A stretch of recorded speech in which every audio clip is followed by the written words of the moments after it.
Well, I'm excited to be joined today by my friends Nick Troiano and Kent Thiry. And as folks who have attended too many of these know, fixing politics, fixing our poisonous politics, how do we reform the system is one of my pet issues.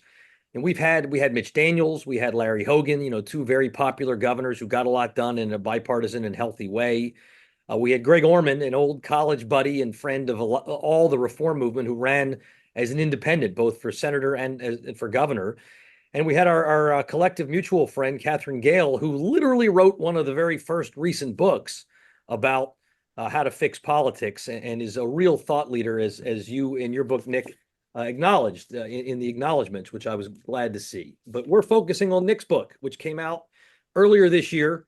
It's fantastic.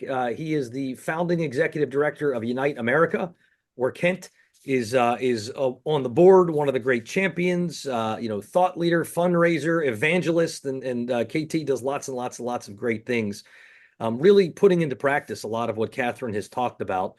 The book is great, and as all our attendees know, we bought copies.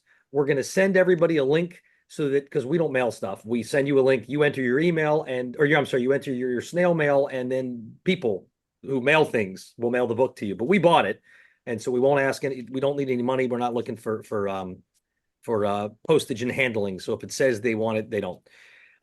But guys, welcome. Thank you. It's great to be here.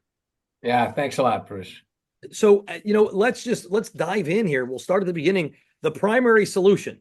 What's the primary problem, Nick? What inspired you to write the book? What's the thesis of how you can how you've identified a way to help fix part of what ails American politics in the 21st century? Well, I appreciate everyone joining and the opportunity to talk about this topic. I don't need to convince people there's a problem in our politics writ large. Dissatisfaction with governance is at all-time high. But when you ask people what's wrong, most Americans will point to individual politicians. Some might point a finger at one of the two parties. But it's my view, it's our view that this problem is structural. It's not just who we're electing, it's how we're electing them. Because that influences the incentives by which they run for office and eventually govern or fail to govern. And I wrote the book because I've come to the conclusion, as has Unite America, that the biggest solvable problem in our politics today is that of party primaries. We sort of take them for granted, but in fact, they were invented a little over a century ago, and they have grown to become a problem because they have gone from being a noun, how we nominate candidates, to being a verb. We now primary out folks within the parties that don't pass some purity test. So when you look at underneath that and what's really fueling this problem, I'll break it down by saying, if you look at Congress and the 435 seats in the House, in the last election, about 83% of them were considered safe for one party or another, right? Some of that has to do with gerrymandering. Most of it actually has to do with how we've geographically sorted ourselves as an electorate.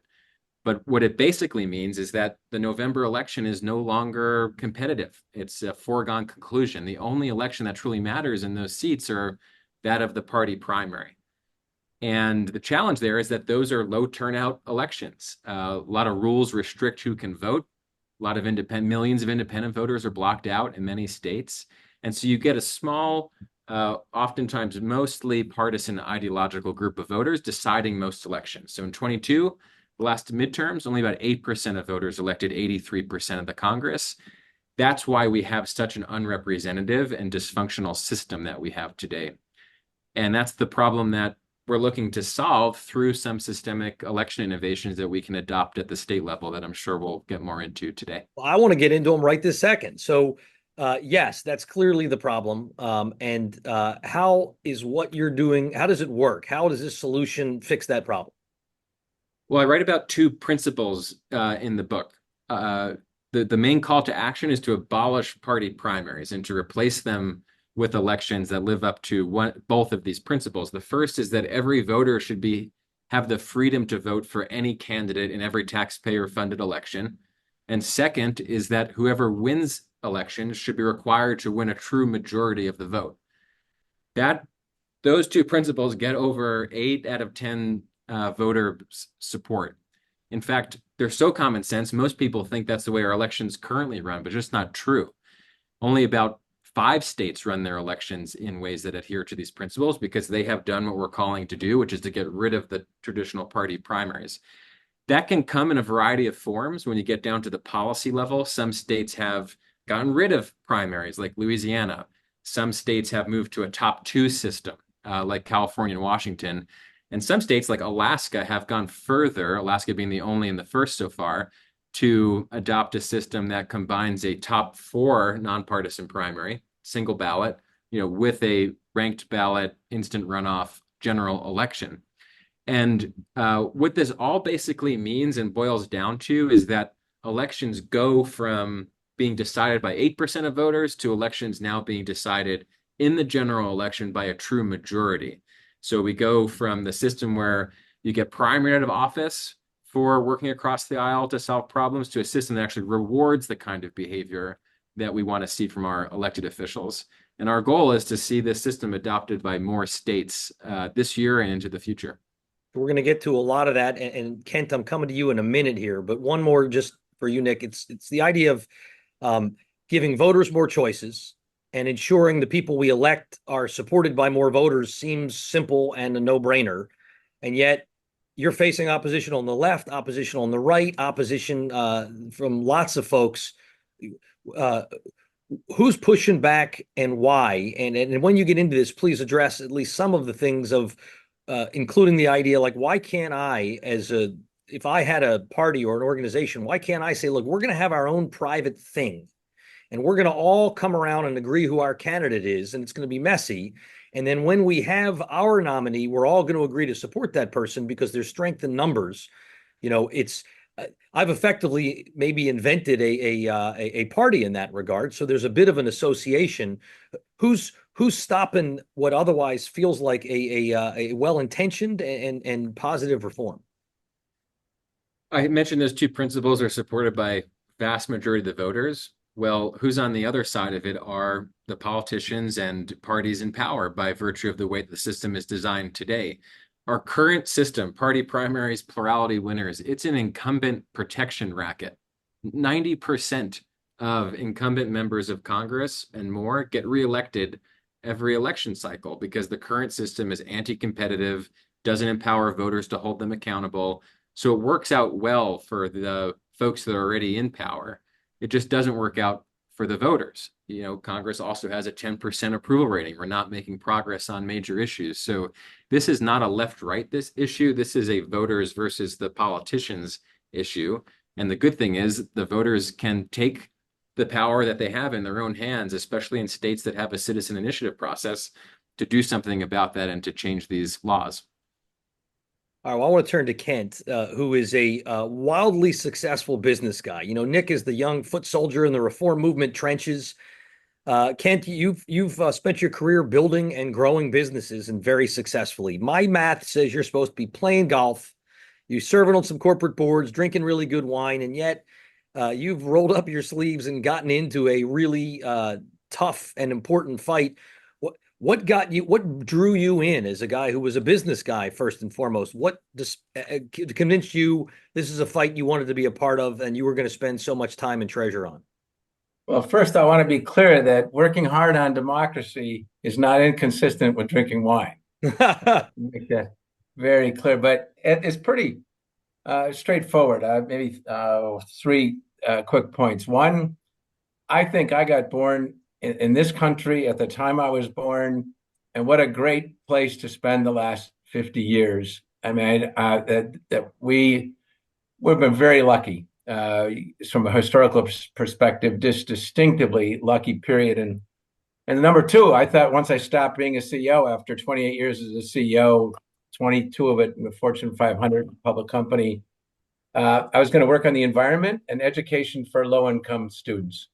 And started planting those seeds and doing that work, but then realized with my old poli-sci major kicking in that no amount of philanthropy and do-gooder activity could possibly solve those issues in the environment and in education unless we move back to having a reasonably effective democracy. I mean, all democracies are messy and noisy, If they're good, they are. But dysfunction is not inherent.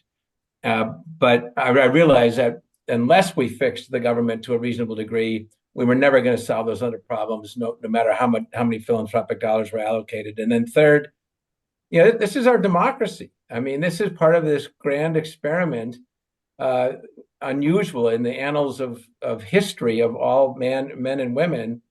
And there have been other periods where it's been at risk.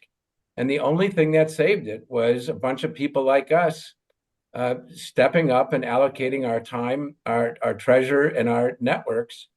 And when I'm on my deathbed, I want to look back and have my grandkids say that that grandpa worked on democracy, and that was important. Have you ever thought about throwing into the arena and running for something? Yeah, I always thought I would in my life If plan you've if I got the go hair back. for it. Yeah. And I was student council and all that kind of stuff. I always thought I would, but then I got lucky enough to run a private sector company where we did a lot of good things for people. And now I think my highest and best use, I call it the HABU principle, HABU, highest and best use.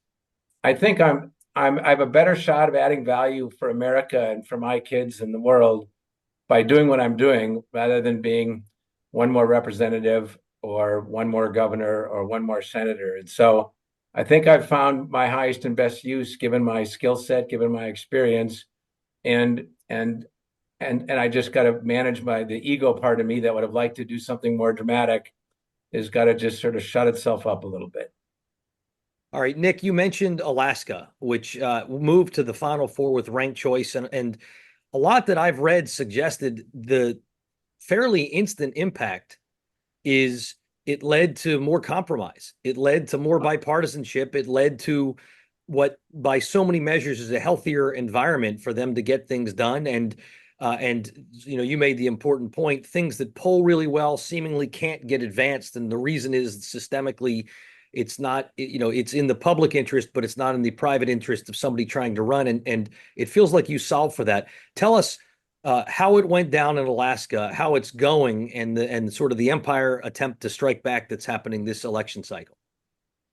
Well, I think Alaska is a great case study for what is possible in many other states and is to date the best kind of proof of concept. We, United America, operate as a philanthropic venture fund. We mobilize resources from philanthropists to invest in state-based reforms, and we're a very hands-on operating partner to the campaigns that we support. And so since 2019, we've been heavily engaged in helping to pass and then implement and now defend this sort of North Star of election reform. It began in 2019 when there was a group of citizens that wanted to fix their state's primary problem. And that was on full display for all voters in 2020 because close to a half dozen state legislators got primaried out of office for working across the aisle, especially on the state's budget issues. So they saw that happening. They said, this isn't in the best interest for Alaska, and they passed this reform at the ballot. The reform did two things. It replaced the bifurcated party primary system with an all-candidate primary. Everyone can vote for any candidate. You pick your favorite, and the top four finishers go to the general election. And in the general election, you have the option of ranking them according to preference. So if no one gets a majority of votes, of first choice votes, there's an instant runoff tabulation that happens. And that happened for the first time when this reform was implemented in 2022, and the results were quite stunning. For voters, 99% of ballots were cast accurately. So all the charges that this is confusing and voters can't figure it out, just not true. People did. Second, there was a 60% increase in the number of voters who cast ballots in elections that were truly competitive and their vote mattered. So for us, this isn't just about getting more people to vote or increasing access to the ballot. That's important. It's about making your vote matter in the elections that you participate in. And then lastly, what we saw out of the election results was that a moderate Republican governor and Senator Murkowski got reelected instead of getting primaried out of office, which would have happened under the old system. A moderate Democrat beat a far-right candidate in Sarah Palin for the U.S. House, and a conservative Republican governor got reelected. And so it demonstrated how the very independent-minded electorate there was able to express sort of nuanced preferences to elect their statewide officials. And in the state legislature, bipartisan governing majorities actually emerged. So you had Democrats and Republicans saying we're going to work with each other, sideline the extremists in both parties, and focus on what's best for the state. They did that on education. They did that on passing a budget. And so it's been a true, I think, case study in the promise of how election reform benefits voters. It benefits the governance. And I think it's good for the parties as well. They wind up nominating more mainstream candidates and being more competitive. So right now, to wrap this answer, we're now in a period of defense. It's been implemented, and now we have to defend it because the sore loser brigade from 2022 is trying to come back to take it away from voters. And I think that voters won't stand for that because they like the freedom to vote for any candidate. But this was a policy that was passed by just 1% margin in 2020.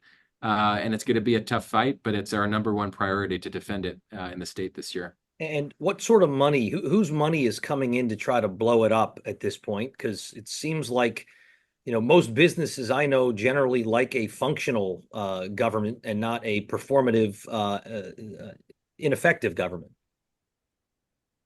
Well, the opposition is trying their best to shield where the source of opposition money is coming from, even going so far as to form a fake church to accomplish that. So that's the type of opposition that we're dealing with.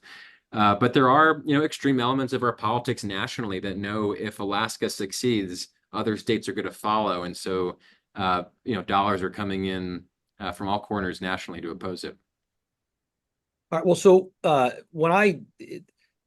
liked a lot about this book, a ton about this book, but I'm such a history nerd. I love that you got into stuff, history I hadn't understood about progressive era and other attempts at similar type reforms. And one of the things when I read about a lot of the reforms beyond political, whether you think about women's suffrage, direct election of senators, temperance, is reform movements may need resources. They do need resources, but ultimately they need public support and they need the energy of people who really believe. And Kent, I'm wondering how do we go from the people like you who want to give back and see this as your highest and best use to the average citizen who's just pissed at government, doesn't trust systems, isn't going to simply follow some, smart people say this is a kind of an eggheady reform. How do we win hearts and minds of the average citizen? Yeah, it's such a existentially important question. I'm first going to cheat and just quickly add two little factoids to what Nick said. In Alaska, 52% of voters voted a split ticket. 52%. American voters are screaming that they're willing to vote for the person, not the party, if they're given the chance. In Colorado, we opened up primaries, and 74% of independents chose the Democratic ballot in 2020. That went down to 43% 2 years later.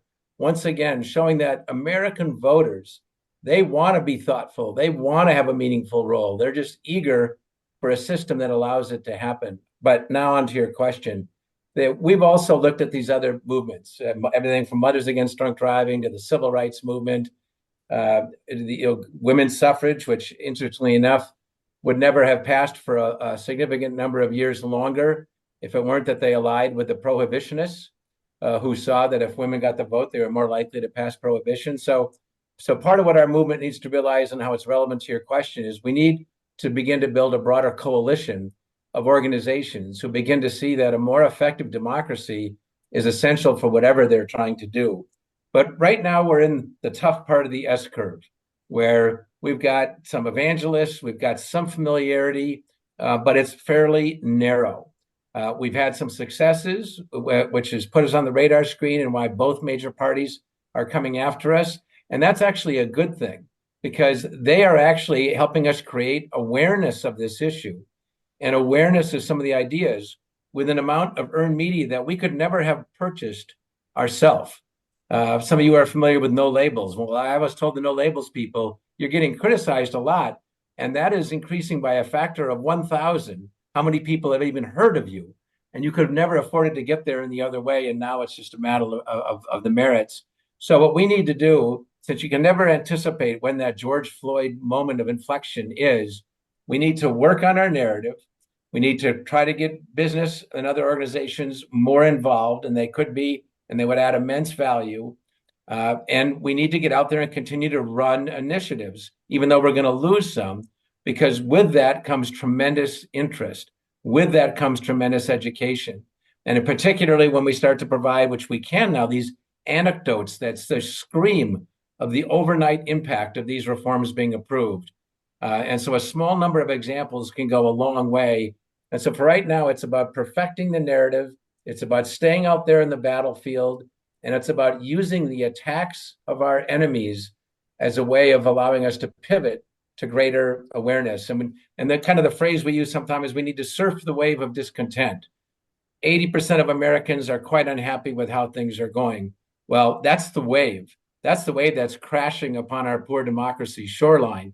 We need to be the ones who help give them surfboards to cruise in to that beach in some sort of spectacular way. So when we think about that, though, something when you guys had me out in Phoenix, a point I raised is, who are the right influencers? Because I urge plenty of businesses that I work with on much narrower, regular lobbying issues that ultimately, if you're concerned that the system keeps changing the rules on you, you maybe need to focus on how the system operates. And you get a healthier system, reforms are more bipartisan, they're more likely to stick. But businesses are not, big business isn't trusted. And CEOs are trusted if you want to know where I'm going to invest my money, but they're not trusted if you want to, who do I trust for democracy? When you think about it, Kent, and I'll turn to you on this one, Nick, as well.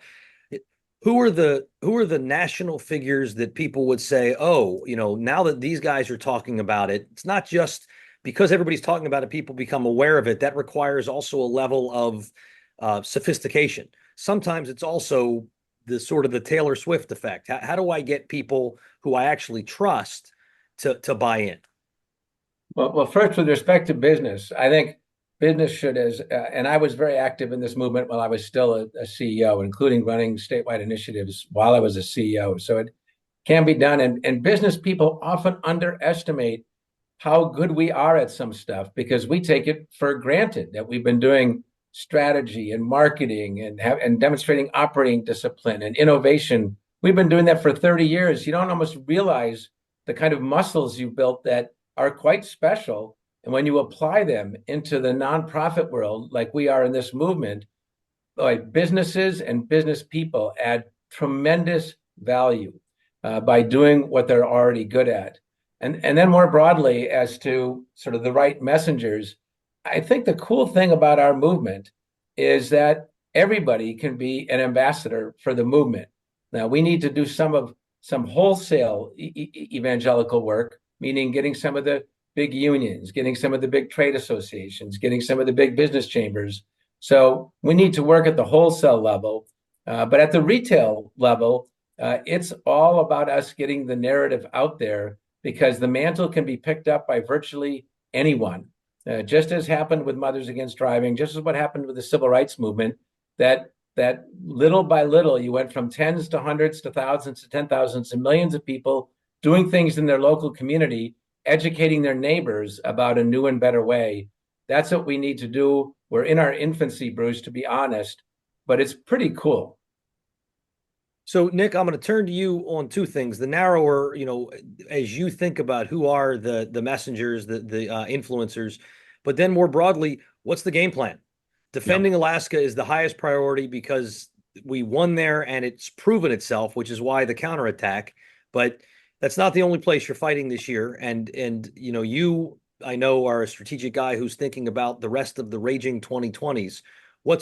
Lay out the what you hope the flow will be. So first, on our evangelists, this is a movement that's all about putting voters first, and I think voters are our face and the best spokespeople. You might think in a campaign having former D or former R politician come together and endorse this. In a lot of our experience, that sends the wrong signal. To my point before about this is a voters against the establishment movement.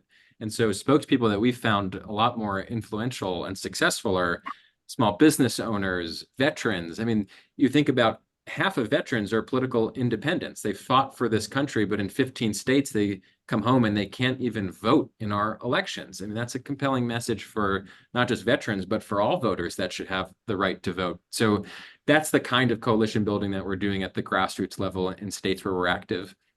The playbook is one of a state-by-state strategy that accelerates at the state level and leads to some kind of national change, whether that is in Congress or in the courts. And this is a playbook that's been successful for other movements, marriage equality in particular. There was a document some of the key groups wrote in 2005 that was really inspiring to me in thinking about strategy for this movement.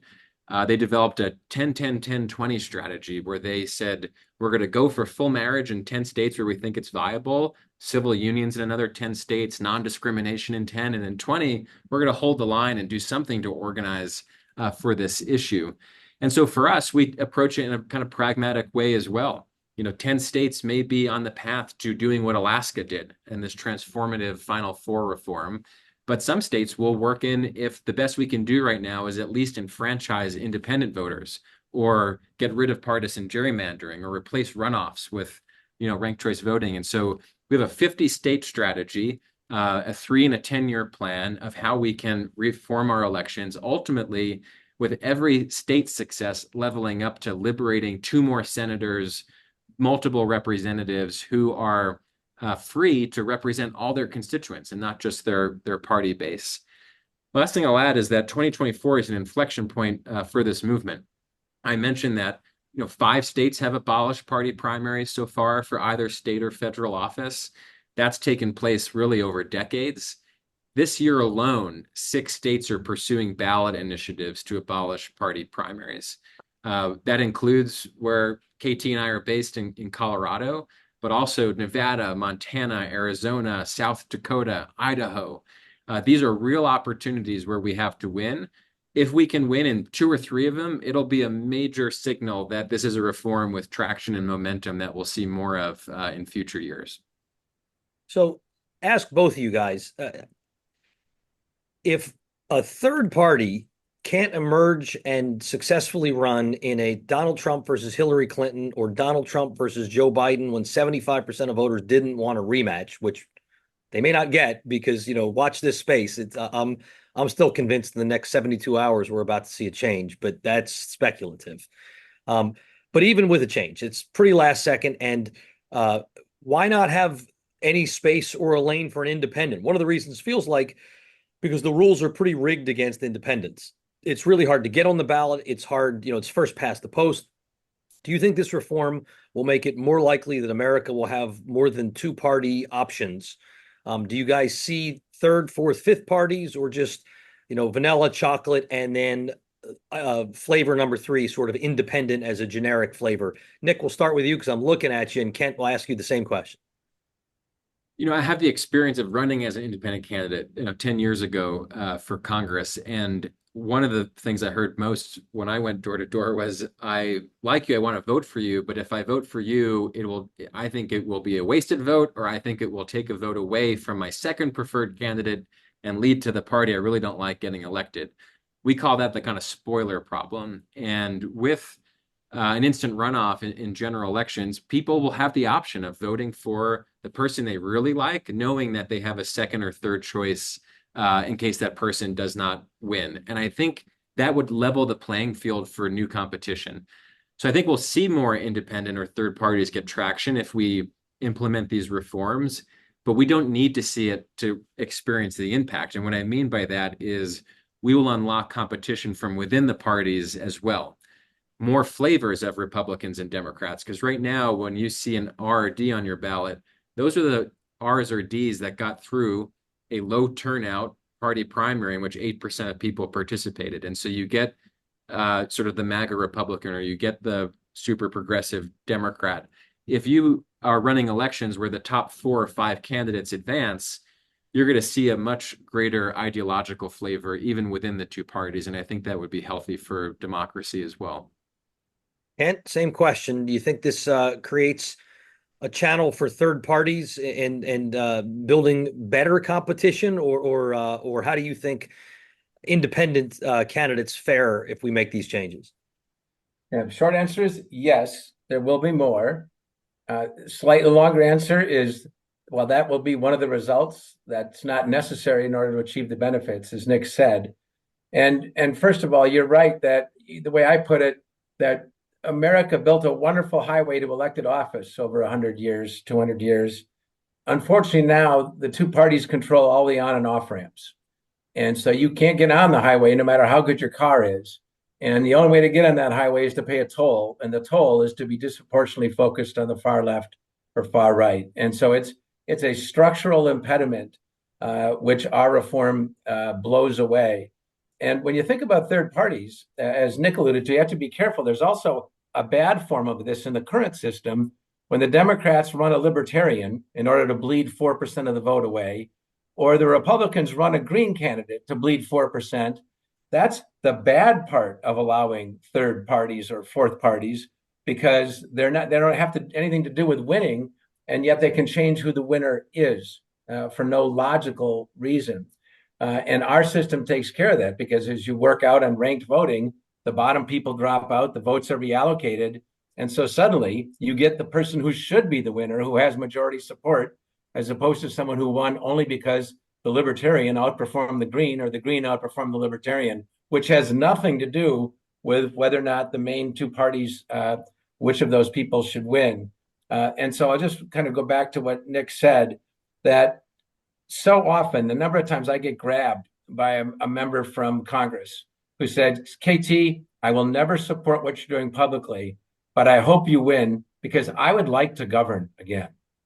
And that's literally what these adults who are seasoned politicians will say privately. And so it's not that we have to get rid of most of the people. We just have to get rid of the incentive that forces them to skew left or right to keep their job. And of course, the left and right have their proportionate rights, and they should have their proportionate votes. But now it's grotesquely disproportionate. And there's so many captive members of our legislatures who would love to govern again if we give them the shot.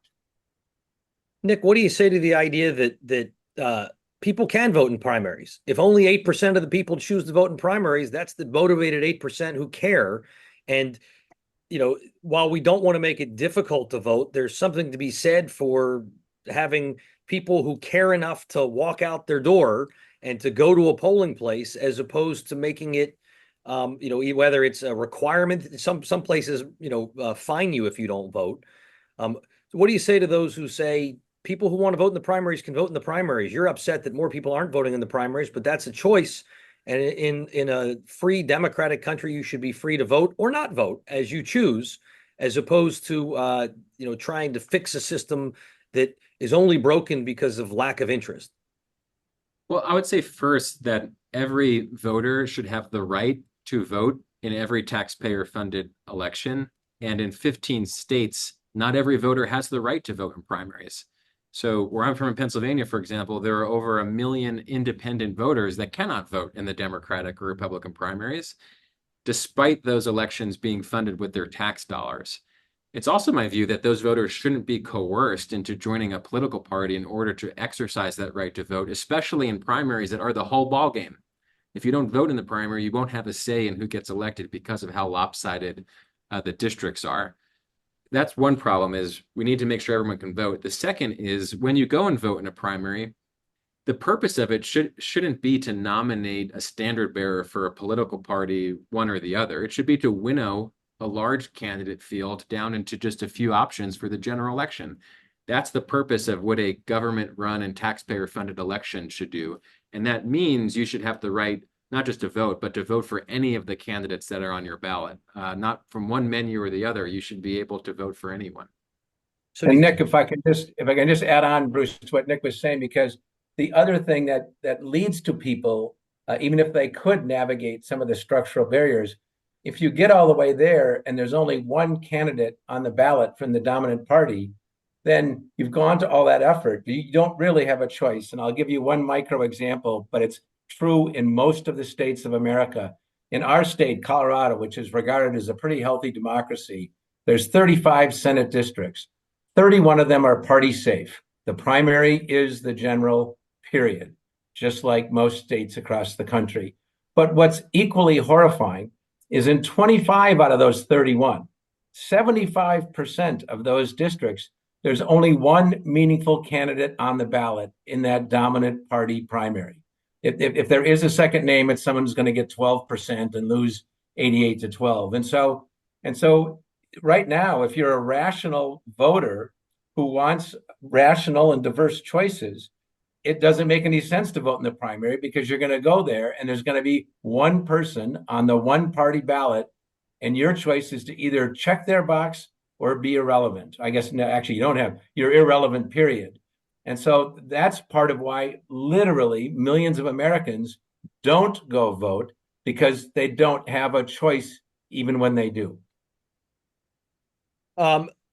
Last question. I'll go to you again, Nick. On you read the review by Barton Swaim in the Journal, I suspect, of your book, which, in the way that he in the Journal can do, it's he sort of, I come to not to bury him, but to praise him, and then takes a shot. His theory is basically the problem with what you want to do is that he doesn't think the electorate is sophisticated or well informed enough. He says direct primaries aren't a terrible idea, but they depend on a well informed and public spirited electorate with high levels of trust in public institutions.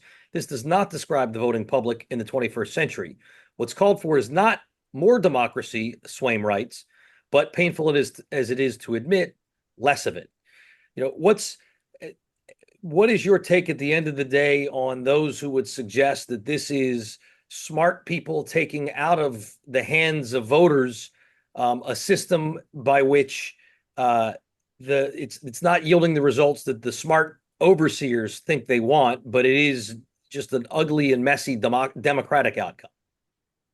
Well, first, to KT's point earlier, I was glad for the free publicity, even if the review wasn't all positive.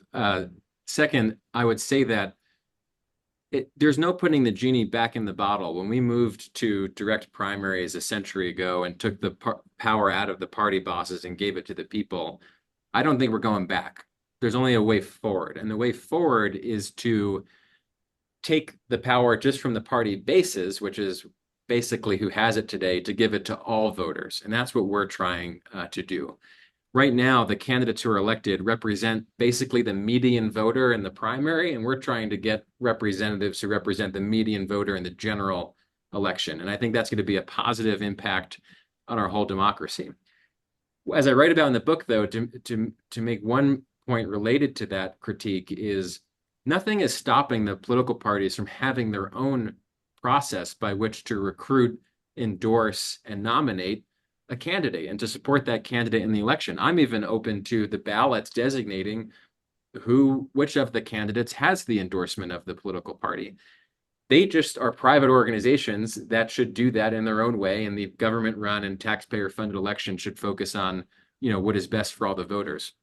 And that would be consistent with how democracies of the rest of the world do it. We're the only democracy in which the private political parties use the government-run system to do candidate nomination. I think we give that right back to the parties, and then we give more power to the voters to get to decide who represents them. Country over party. The only Nick, you are so good at this. The only thing is the country over party is behind your head most of the time, so we don't see it except every now and then when you move. Nick Troiano, the book is The Primary Solution. Love what you're doing. Love what Unite America is doing. Everybody, thanks for joining us. I will send a link to all live attendees. Keep up the fight. Definitely good luck in Alaska. If it's more people like Senator Murkowski, you are absolutely doing the right thing. KT, thanks for your leadership as well and for the time here. You guys, again, are trailing by a few years the Catherine Gale book and my doing the Catherine Gale book, but you do a great job both there and here of taking it to the next level and really helping people understand and put into action the important ideas that she and we all share of we really do want to put country over party and help improve the democracy, because KT, I hear the exact same thing you do. People who want more things to happen but don't think they can put themselves in front of them. So guys, thank you for joining me, and everybody, thanks for attending today. Thanks so much. Go democracy. All right.